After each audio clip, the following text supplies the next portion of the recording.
Olá, galera! Meu nome é Aline e hoje vamos falar um pouquinho sobre níveis de organização na biologia. Já se inscreve aí no canal e ativa o sininho de notificação para não perder nenhuma novidade, pois estamos tendo vídeo todos os dias de segunda a sexta.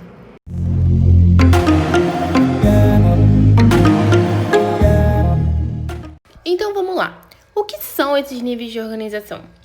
Nada mais são do que uma maneira de ordenar e facilitar o estudo da vida, onde nós classificamos desde os componentes dos seres vivos até suas interações com o meio ambiente, ou seja, estudamos do nível micro e mais simples ao nível macro e mais complexo.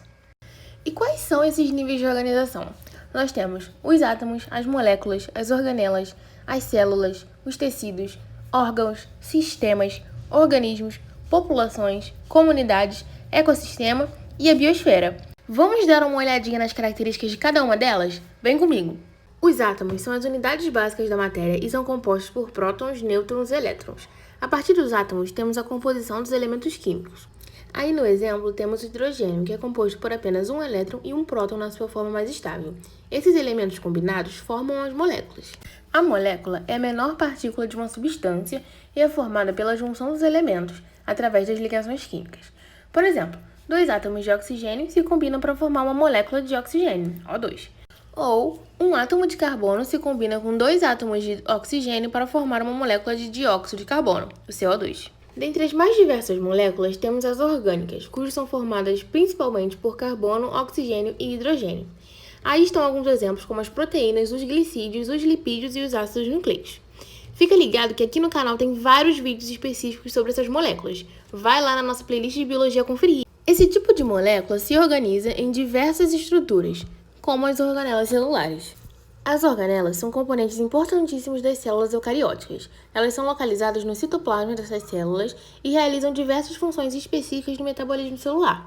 Podemos equipará-las aos órgãos de um sistema. Como exemplo das organelas, temos as mitocôndrias, responsáveis pela produção de energia, os lisossomos, que realizam a digestão intracelular, os vacúolos, que têm função de armazenamento, dentre muitas outras. Como dito anteriormente, as organelas são localizadas dentro das células, e essas são unidades funcionais dos seres vivos, pois, segundo a teoria celular, todos os seres vivos são compostos por células. Elas podem ser procarionte, as que possuem material genético disperso no citoplasma e ausência de organelas, são as células bacterianas, por exemplo, ou eucariontes, cujas são células mais complexas que possuem núcleo individualizado, organelas e citoesqueleto, presentes, por exemplo, em algas, fungos, plantas e animais. Um grupo de células que desempenham uma função específica são chamadas de tecidos. Em nós humanos, temos 4 tipos básicos de tecidos, que são o epitelial, conjuntivo, nervoso e muscular. Por exemplo, as células musculares são organizadas e especializadas em contrair e produzir movimento. A junção desses tecidos pode constituir um órgão corporal, que também terá função bem definida e, em geral, vital para a sobrevivência do organismo. Temos como exemplo o coração, cérebro e fígado no nosso corpo, ou a folha, o caule e as raízes de uma planta. Assim como a junção de tecidos formam órgãos, a junção de órgãos formam sistemas que interagem entre si, tendo papel essencial no bom funcionamento do organismo. Temos no corpo humano os sistemas respiratório, digestório, nervoso, cardiovascular, dentre outros, que se comunicam, fazendo o nosso corpo funcionar da melhor maneira possível. Esse conjunto integrado de sistemas forma um organismo completo, ou seja, um ser vivo, um organismo. E aí você pode pensar que chegamos aos seres vivos e acabamos com a organização por aí. Nada disso.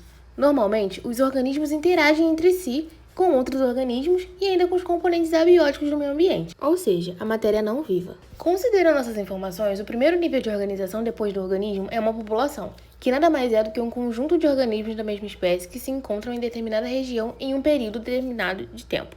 Juntando várias populações, nós temos uma comunidade, ou seja, vários organismos da mesma espécie e de espécies diferentes interagindo em uma determinada região. Quando uma comunidade interage constantemente com os componentes abióticos do ambiente, nós chamamos de ecossistema. Esses componentes abióticos podem ser a água, a luminosidade, a temperatura, o solo, dentre outros. E ainda temos mais um último nível de organização, que é a biosfera. Ela é o conjunto de ecossistemas do planeta, juntando assim todos os seres vivos, seus ambientes, suas interações e os elementos abióticos em um nível planetário.